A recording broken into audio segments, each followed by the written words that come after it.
E aí pessoal, tudo bem? Como é que vocês estão?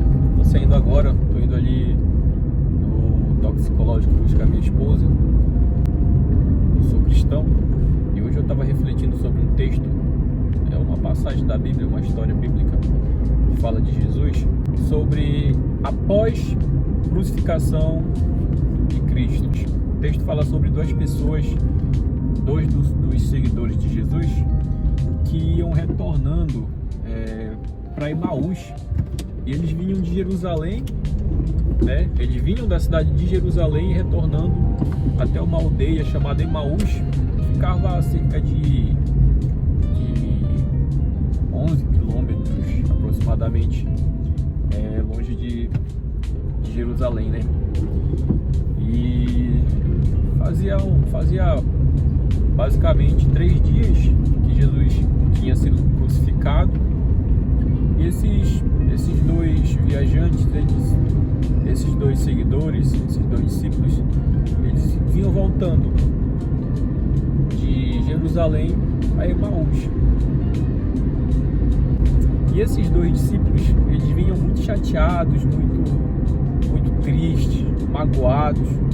Eles vinham muito decepcionados, na verdade, porque eles eram seguidores de Jesus, eles deixaram praticamente a vila de Emaús e seguiram, acreditaram nas pregações, nos sermões de Jesus e passaram a seguir a Jesus. E agora, após 3 dias, depois de todo o Calvário, depois de toda a crucificação de Cristo, após todo aquele acontecimento, eles decidiram retornar para sua terra, para sua cidade, para os seus afazeres, porque aquele a quem eles seguiam, né, acabou sendo crucificado, né? Acabou sendo morto. E se a gente for olhar do ponto de vista humano, né,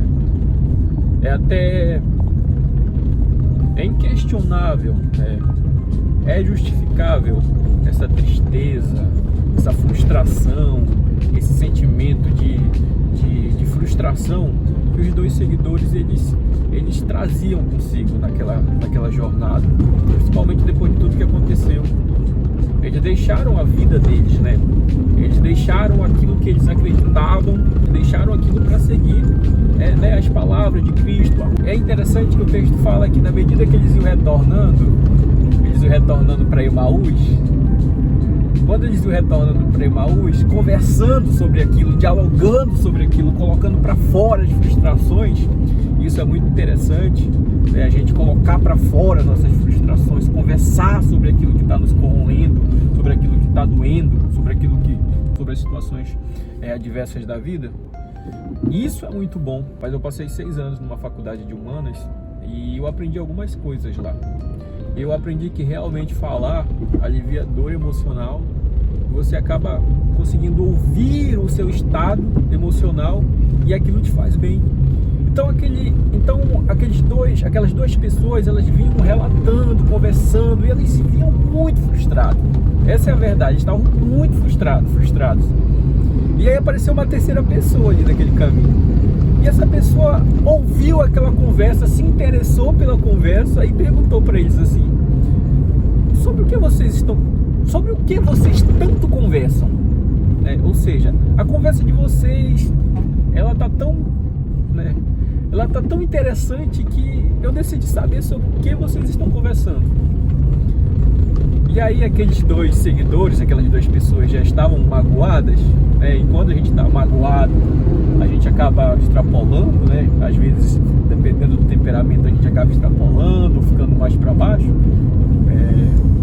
mais emotivo, mais exaltado, dependendo do temperamento. E aí aquelas duas pessoas falaram: não sabe tu, porventura tu és o único morador da região de Jerusalém que não sabe dos últimos acontecimentos? Esta palavra, a forma com que eles falaram, denota essa frustração. E o Andarilho perguntou: quais acontecimentos? E eles detalharam os acontecimentos. Jesus, o Messias, que a gente achava que era o remidor de Israel, tanta gente seguia, e ele foi entregue, foi morto, e hoje já fazem 3 dias.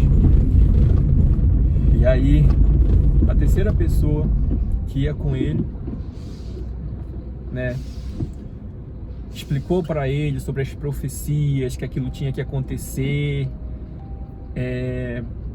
E à medida que a terceira pessoa começou a explicar para eles, aquilo foi trazendo uma esperança, foi trazendo um renovo para eles. E quando chegou no final do caminho, no final do percurso,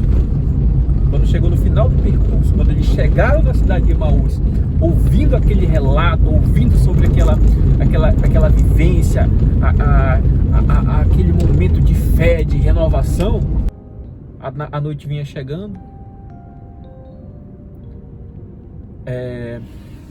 E aí eles chegaram até a aldeia de Emaús, e aí eles gostaram tanto daquela conversa que eles tiveram com a terceira pessoa, que eles tiveram a ideia de convocar aquela terceira pessoa para repousar com eles. E aí quando eles convocaram a terceira pessoa, fica com a gente, já tá tarde, bora ceiar, bora jantar com a gente e tal. E aí quando eles chamaram a terceira pessoa para jantar, quando a terceira pessoa partiu o pão, eles perceberam que não se tratava de uma pessoa comum, que era o próprio Cristo que já havia ressuscitado. Eu tenho uma palavra para você hoje. Esse vídeo aqui ele é mais reflexão, mas deixa eu te falar uma coisa aqui. Às vezes a gente tem projetos para nossa vida, às vezes a gente tem planos para nossa vida, e às vezes a gente até faz uma oração de fé, a gente conversa, né? Conta os nossos projetos e as nossas ideias para Cristo, né? A Bíblia mesmo fala, né? E às vezes a gente acaba tendo nossos planos, nossos projetos frustrados. E às vezes são projetos que a gente acreditava que ia dar certo, que a gente até consagrou, né? Mas acaba dando errado. E às vezes isso deixa a gente meio frustrado. Assim como aqueles dois andarilhos, aqueles dois seguidores, aquelas duas pessoas que vinham para Emaús ficaram, né? E aí a gente acaba ficando meio frustrado às vezes. Às vezes a gente faz até algumas orações meio tristes, né? Poxa, eu orei, eu consagrei, eu jejuei e não deu certo. Às vezes os nossos projetos eles não dão certo porque os projetos que Deus tem pra gente são maiores que o nosso, né? A Bíblia fala que os caminhos, né, os caminhos de Deus são melhores que os nossos caminhos. E se não deu certo o teu projeto, né, aquele sonho que você achava que você ia almejar não deu certo, talvez é porque o que Deus tem para você seja algo muito maior do que aquilo que você esperava. A morte de Cristo para aquelas duas pessoas foi uma frustração, mas o que eles não sabiam era que a morte de Cristo fazia parte de um projeto maior, um projeto de salvação. E a partir da morte de Cristo, né, eu e você, todos nós tivemos o direito de sermos chamados de filho de Deus, e temos também o direito de gozar da salvação eterna. Então eu vou deixar por aqui esse vídeo falando para você. Você que está assistindo aí, você que chegou até o final desse vídeo, às vezes teu projeto não deu certo porque tem um projeto muito maior para tua vida. É isso aí. Se você gostou desse canal, curte, compartilha e eu te espero no próximo vídeo.